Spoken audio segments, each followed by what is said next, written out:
할렐루야. 네. 하나님께서 이 시간 크리스도와 사랑을 우리 모두에게 베풀어 주실 줄 믿습니다.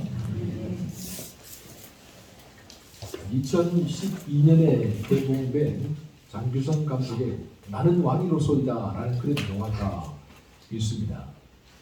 이 영화의 배경은 조선 초기인데요. 왕자의 난을 일으켜서 태종 이방원이 왕자들 다 흡청하고 모든 권력을 다 거머쥐게 되죠. 절대 권력을 거머쥐게 됩니다. 그러나 절대 권력이 항상 갈 수는 없잖아요. 나이가 들고 이제 자기 아들에게 물려줄 때가 되었습니다. 왕위를 누구에게 물려주느냐 그렇게 하다가 첫째로 원래 왕세자로 삼았었죠. 양녕대군을 왕세자로 삼았는데 이 양녕대군이 가만히 보니까 자기 동생 셋째가 왕이 되면 성군이 될 제목이다 판단했던 것 같아요. 그래서 주색 잡기로 매일매일 보냅니다. 그러다 보니까 도저히 양녕대군을 왕으로 삼을 수 없다. 그래서 세자를 폐위시킵니다. 그리고 셋째 충녕대군에게 왕세자를 물려주게 되죠.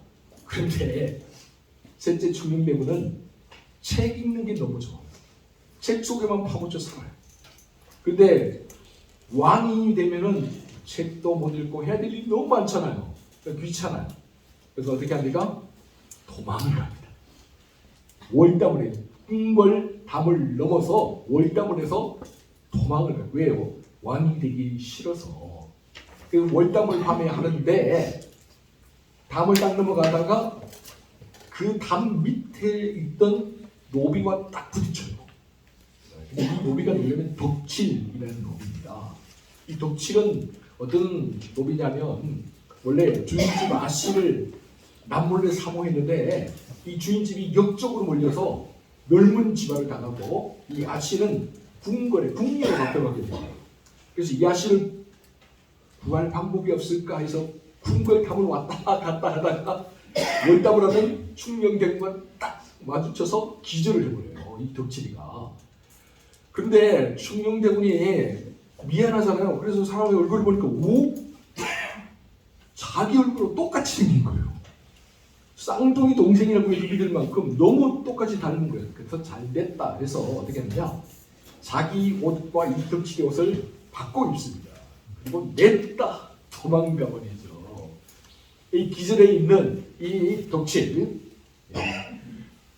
우리 셋째 충녕대군의 호위 무사들이 충녕대군이 없어진 걸 알고 월담을 했구나 막 쫓아와서 딱 보니까 담 밑에 기절해 있잖아요. 그래서 그 대군을 업고 다시 대궐로 들어갑니다. 근데 대궐로 들어가 보니까 어때요? 한 게 영 아니잖아요. 그래서 어떻게 합니까? 어떻게든 해야 되니까 때 빼고 광을 낸 거예요. 때 빼고 광을 냈더니 어머 세상에 너무 닮은 거예요. 왕세자하고. 이야, 이럴 수가, 이렇게 닮을 수가 있나 해서 왕세자 노릇을 하게 합니다. 그래서 먹는 것도 얌전히 먹게. 노비가 어떻게 얌전히 먹습니까? 이 진수성찬을 차려놓으니까 막 이것저것 막 먹어도 되잖아요. 그렇게 먹으면 안 됩니다. 그리고 말하는 것도 화를 잘 내는 이상 말을 할 때도 참 이렇게 할 수 있어요. 그렇게 하는데 그게 다 될까요? 다 가르쳐지지 않죠. 마침 간신이자 또 눈치가 빠른 영의정이 이 사실을 알아차려요.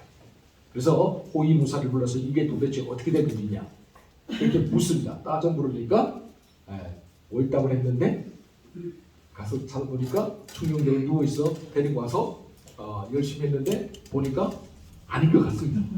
그래서 영의정이 잡아다가 왕세자들만 잡아다가 고문을 하듯이 그렇게 막 신문하니까 나는 덕칠입니다. 노비입니다. 이렇게 나오는 거죠. 영의정이 가만히 생각을 하면서 어떤 생각은 그래, 똑똑한 충녕대군이 왕위에 오르면 자기 마음대로 못하지만 이 비리비리한 아무것도 모르는 노비가 왕위에 오르면 내가 마음대로 주물 수 있겠다라고 그렇게 생각을 하게 되는 거죠. 그러면서 영의정이 덕칠에게 이렇게 말을 해요. 이제 저하는 덕칠이가 아니라 왕을 낼 진짜 왕세자입니다. 여러분, 영화의 결말이 어떻게 끝났을까요? 궁금하시죠? 집에 가서 찾아보시기 바랍니다. 실제로 조선 왕조 실력을 보면요, 양녕대군이 패배를 당하고 충녕대군의 왕세자에 올라서는 그 3개월간 기간에 조선 왕조 실력의 내용이 하나도 없어요. 네, 그래서 아마도 제가 생각할 때는 장시성 감독이 여기에서 힌트를 얻어서 이 3개월 동안 어떤 일이 벌어졌을까 엉뚱한 상상력을 발휘를 했다는 거죠. 그래서 아마도 충녕대군이 벌 밖으로 도망가지 않았을까 라고 그렇게 상상을 해본 거죠. 그래서 나오는 영화가 나는 왕이로소이다 라는 그런 영화입니다. 충녕대군은 왕이 되고 싶지 않았습니다. 왕을 시키려니까 도망갔어요. 그러나 여러분, 오늘날 수많은 사람들이 왕이 되고 싶어 하죠. 최고가 되고 싶어 합니다. 온갖 부귀와 영화를 마음대로 누릴 수 있는 왕. 자기 말 한마디면 모든 사람들이 옳든 그르든 따라가는 그런 최고. 그래서 많은 사람들이 이 최고, 왕이 되기 위해서 목숨을 걸지 않습니까? 그러나 정작 왕이 되면 충녕대군, 나중에 세종대왕이 되셨죠. 이 세종대왕 같이 백성들의 고충과 백성들의 아픔을 돌아볼 줄 아는, 백성들의 목소리에 귀를 기울일 줄 아는 그런 지도자는 드물더라는 것이죠. 더더군다나 하나님의 말씀과 하나님의 음성에 귀를 기울이고 하나님의 뜻과 계획에 따라서 나라를 다스리는 그런 사람은 정말 찾아보기가 힘들더라는 것이죠. 그런데 나는 왕이로소이다에 나오는 충녕대군처럼 왕이 되는 것을 거부하고, 아니 오히려 왕이 되지 않으려고 끊임없이 노력했던 사람들이 성경에 많이 나옵니다. 조병호 박사가 7가지 질문, 제사장 나라, 하나님 나라, 바로 알기라는 책에서 왜 모세, 여호수아, 사무엘, 기드온은 왕이 되지 않으려고 노력까지 했을까라는 다소 도발적인 질문을 던집니다. 그리고 그 질문에 대해서 이렇게 하나하나 풀어 나가기 시작하는데요. 이 질문이 다소 생소하게 들릴 수 있지만 이 질문은 상당히 중요한 질문입니다. 여러분, 왜 모세와 여호수아와 기드온과 그리고 사무엘과 같은 사람들은 왕이 되지 않으려고 그렇게 발부둥을 쳤을까요?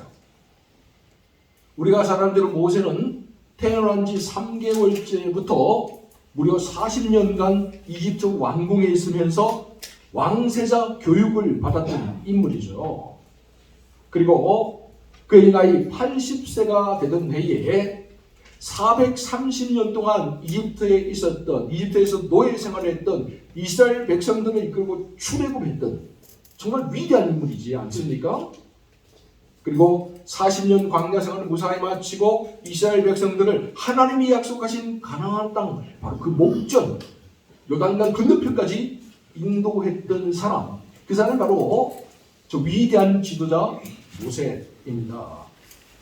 세계 역사를 통틀어 보아도 모세와 같은 영혼은 찾아보기가 힘듭니다. 그러니 여러분, 모세가 왕이 된다 한들 이상할 게 하나도 없어요.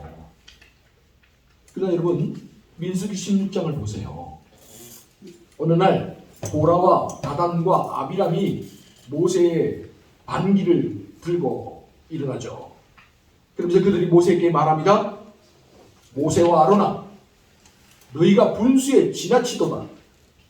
너희가 어찌하여 여호와의 총회 위에 스스로 높이려고 하느냐.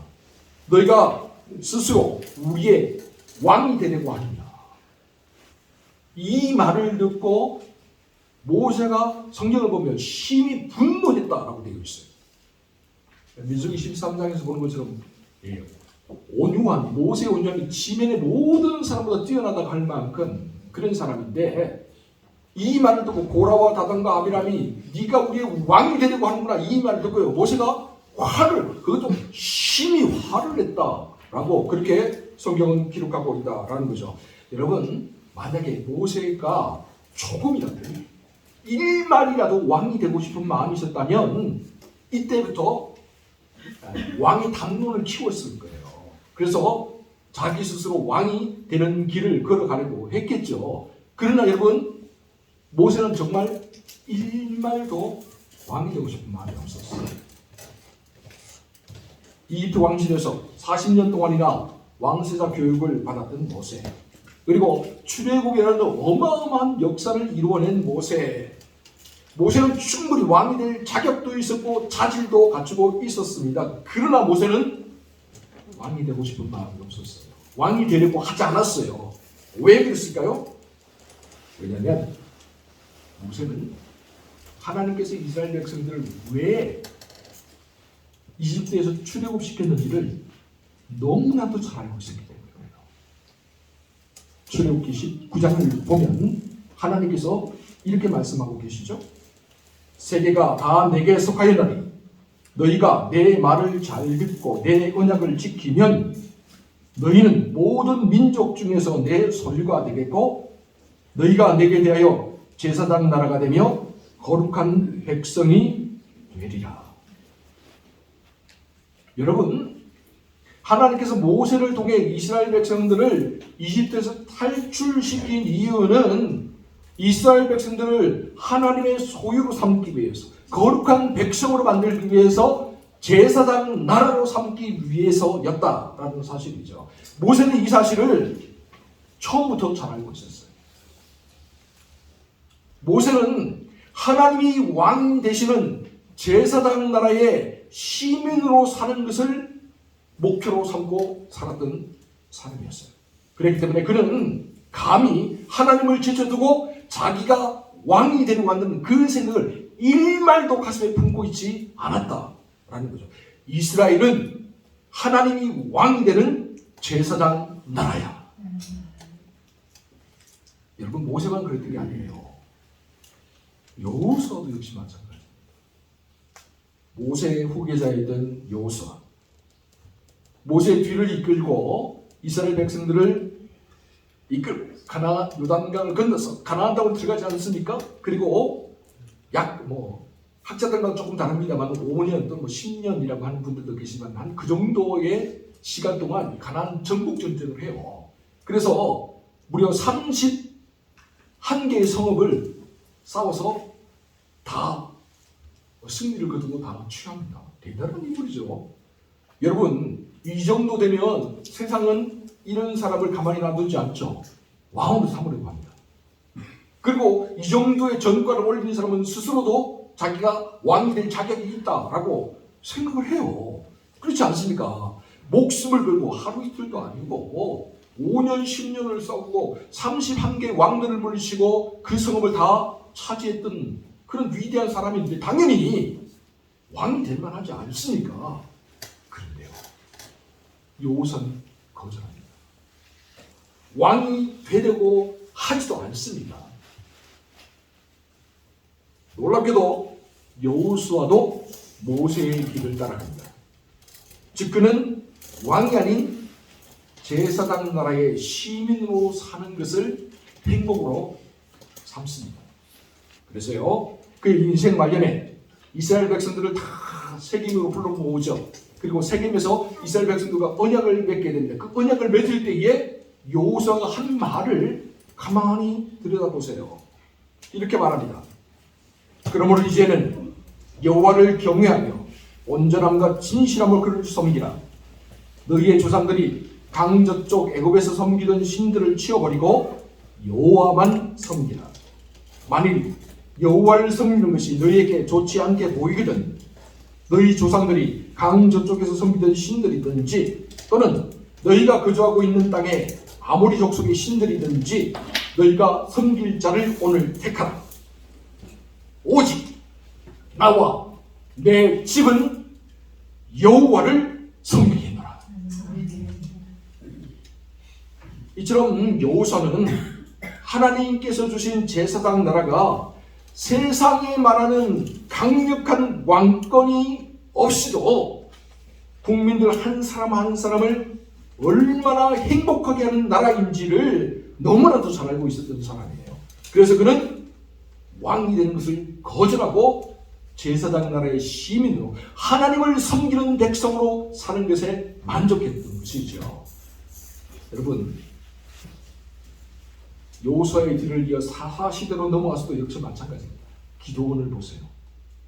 여러분, 기도원 우리가 하면 기도원 300용사, 거기에서 우리 스파르타 상대 그게 나왔다는 거 아십니까? 기도원의 300용사에서 힘들어 얻은 거예요. 스파르타 300. 이 300용사를 이끌고 미디안 대군과 싸웁니다. 미디안 대군을 보면 성경을 보면요, 해변에 모래와 같이 많았다라고 셀 수가 없을 정도예요. 10만 명이 넘는 사람들이 지금 이스라엘로 쳐들어온 거예요. 그런데 300명을 데리고 그들과 싸우기 위해서 나아갑니다. 그러면 300명을 데리고 잘 훈련돼가지고 정말 일당백인가요? 그들의 무기가 신식 무기인가요? 여러분, 안타깝게도 기도원이 가진 무기는 창과 칼이 아니에요. 그들이 가진 무기가 뭐냐면 항아리, 횃불, 나팔이에요. 아니 10만 대군과 싸우는 300명이 가진 무기가 항아리고 횃불이고 나팔이라고요? 근데요, 하나님이 말씀하시니까 그 말씀에 그대로 순종하면서 기도원과 300명사가 적진으로 돌진합니다. 그래서 하나님께서 미디안 군사들이 서로 자기들끼리 싸우면서 무너지게 와야 되게 만들어요. 그래서 큰 승리를 거두게 되죠. 미디안군을 이스라엘에서 몰아내게 됩니다. 어마어마한 승리입니다. 상상도 못할 승리이죠. 자, 이렇게 승리를 거두고 미디안과 싸워서 돌아오니까 백성들이 기도원을 찾아옵니다. 그리고 기도원에게 자기들의 왕이 되어달라고 간청을 합니다. 심지어 기도원만 왕이 되는 게 아니라 기도원의 아들도 그의 손자도 대대를 이어서 우리를 다스리는 왕이 되어달라고 그렇게 간청을 합니다.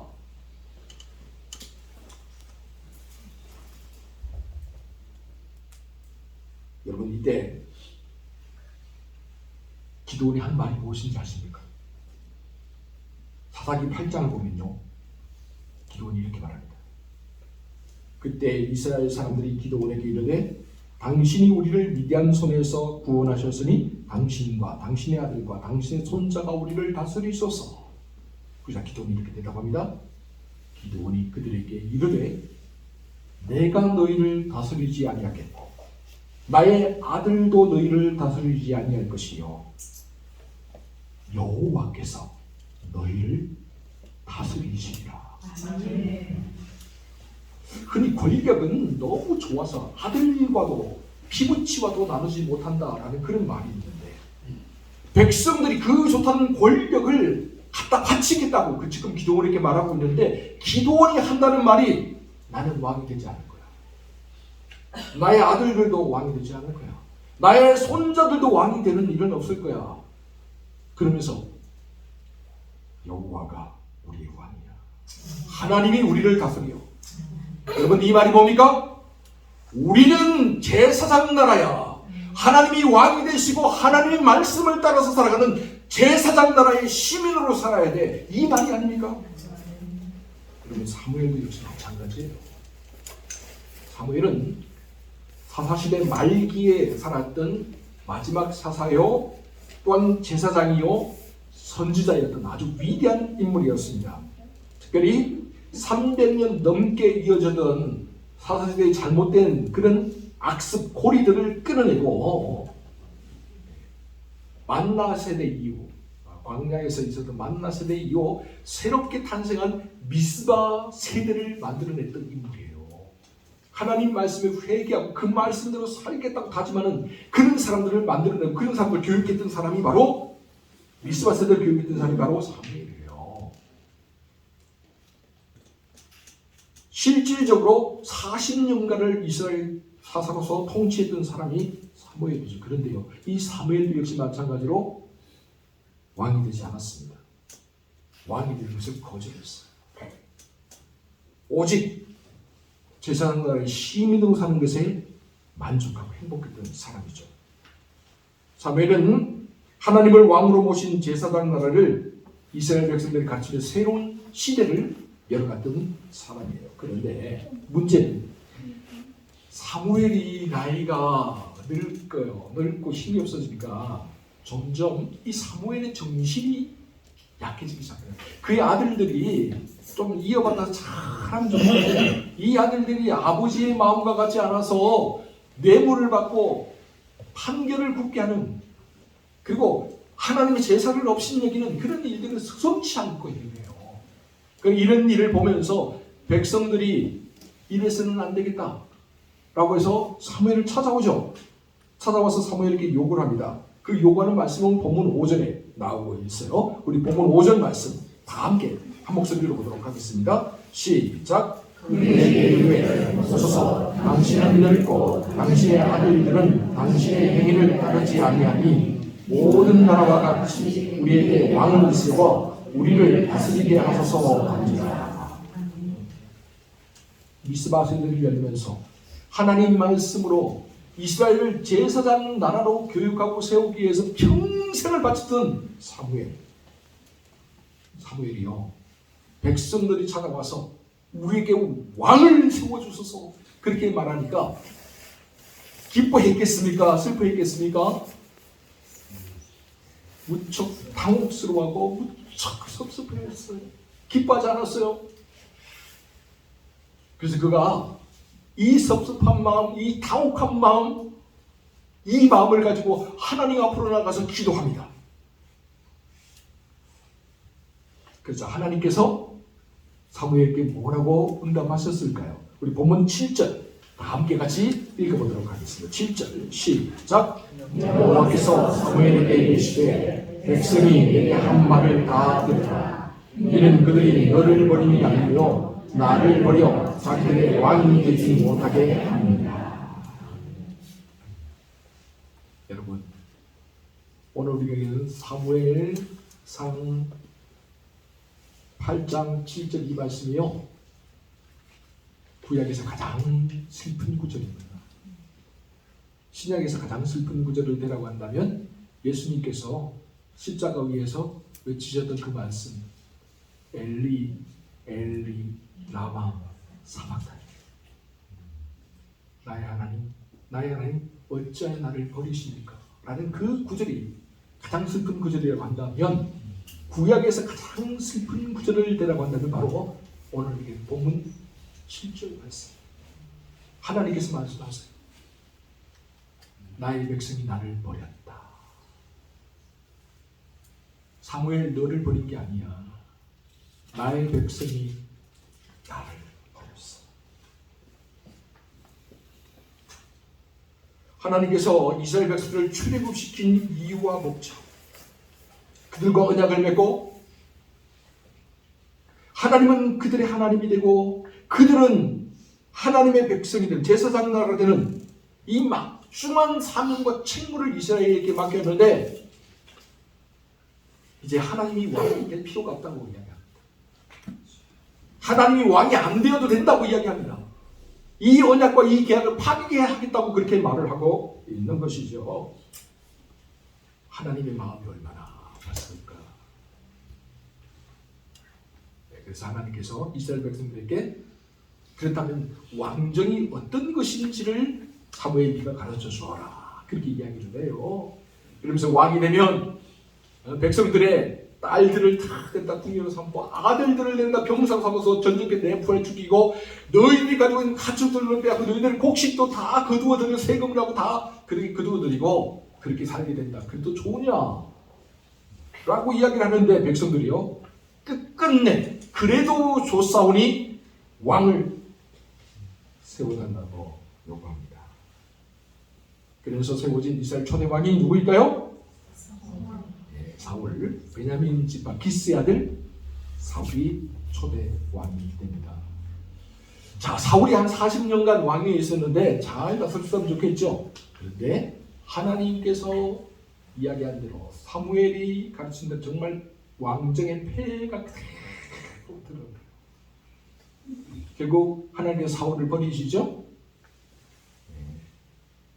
사울이 40년 만에 블레셋과 싸우다가 길보아 전투에서 비참하게 죽고 맙니다. 우리들의 일그러진 영웅이 되어버리고 말하죠. 하나님을 버리고 왕을 선택한 이스라엘, 제사장 나라가 되는 것을 버리고 왕의 신민이 되는 것을 선택한 이스라엘, 결국 이스라엘 왕정은 500년 만에 막을 내리게 되고 이스라엘은 멸망을 당하게 됩니다. 사랑하는 성도 여러분, 그렇다면 이제 묻습니다. 오늘 우리는 어떤 마음을 가지고 어떻게 살아야 할까요? 여러분, 우리는 예수 그리스도를 믿는 사람이라는 사실을 절대 잊으면 안 됩니다. 그리스도인이라는 게 뭡니까? 그리스도에게 속한 사람들이라는 거거든요.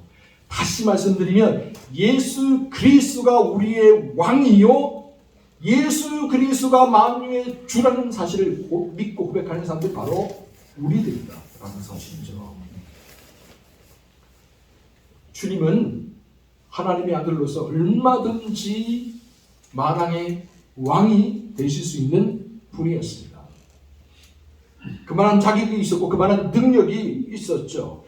주님의 명령이라면 당장이라도 하늘에 있는 12군단 더 되는 천사들이 이 땅에 와서 모든 사람들을 다 멸할 수 있는 그만한 능력을 가지신 분이셨죠. 여러분, 주님의 말씀 한마디면요, 지중해를 덮어서 로마 전체를 다 그냥 덮어버릴 수 있는, 홍해를 가는 정도가 아니라 다 덮어버릴 수 있는 그런 분이 바로 우리 주님이었습니다.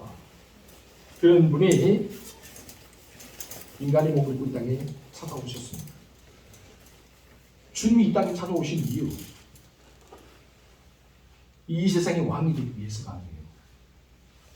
절대 왕권을 보여주시기 위해서가 아니에요. 주님이 이 땅에 찾아오신 이유는 우리를 섬기고 우리의 종이 되고 많은 사람들을 위해서 자기의 목숨을 대속물로 주어서 끝내 우리를 구원하고 우리를 천국 시민으로 삼기 위해서입니다. 주님은 그렇게 사셨고 또한 그렇게 죽으셨습니다. 주님은 십자가 위에서 이 모든 사명을 다 이루셨습니다. 그리고 주님은 주님의 뒤를 따르는 오늘 우리에게 분명하게 말씀하고 계십니다. 누구든지 나를 따라오려거든 자기를 부인하고 자기 십자가를 지고 나를 따를 것입니다. 사랑하는 성도 여러분, 오늘날 너도 높아지려고 최고가 되려고 하고 어떻게든 권력을 잡으려고 안간 힘을 쓰는 그런 사람들이 우리 주변에 너무나도 많습니다. 그러나 기억하세요. 우리는 거룩한 제사장의 나라가 되고 천국 시민이 되는 것을 인생 최고의 목표로 삼고 살아야 됩니다. 그것을 무엇보다도 자랑스러워해야 합니다. 여러분, 우리는 사람들을 위해 군림하는 권세자가 아니라 모든 사람을 섬기기 위해 부름을 받은 사람이라는 사실을 절대 잊어서는 안 됩니다. 여러분, 진정 여러분에게 왕이 필요하십니까? 그렇다면 오늘 우리에게는 우리 구주 예수 그리스도, 그분이 진정한 왕이 된다는 사실을 고백하며 나아가시기 바랍니다. 그런데 주님께서 우리의 삶을 다스리시고 우리의 인생길을 바르게 선하게 인도해 가실 줄 믿습니다. 기도하겠습니다. 예수 그리스도, 주님만이 우리의 왕이십니다. 왕이신 주님을 찬양합니다. 왕이신 주님께 영광을 드립니다. 우리는 주님의 종들이며 주님이 다스리는 천국 시민들입니다. 언제나 이 사실을 기억하며 살게 하여 주시고 세상에 눈돌리지 않게 하여 주시니 또한 이 사실을 자랑스러워하며 살아가는 우리 모두가 되게 하여 주옵소서. 이 모든 말씀은 우리 주 예수 그리스도의 이름으로 기도하옵나이다.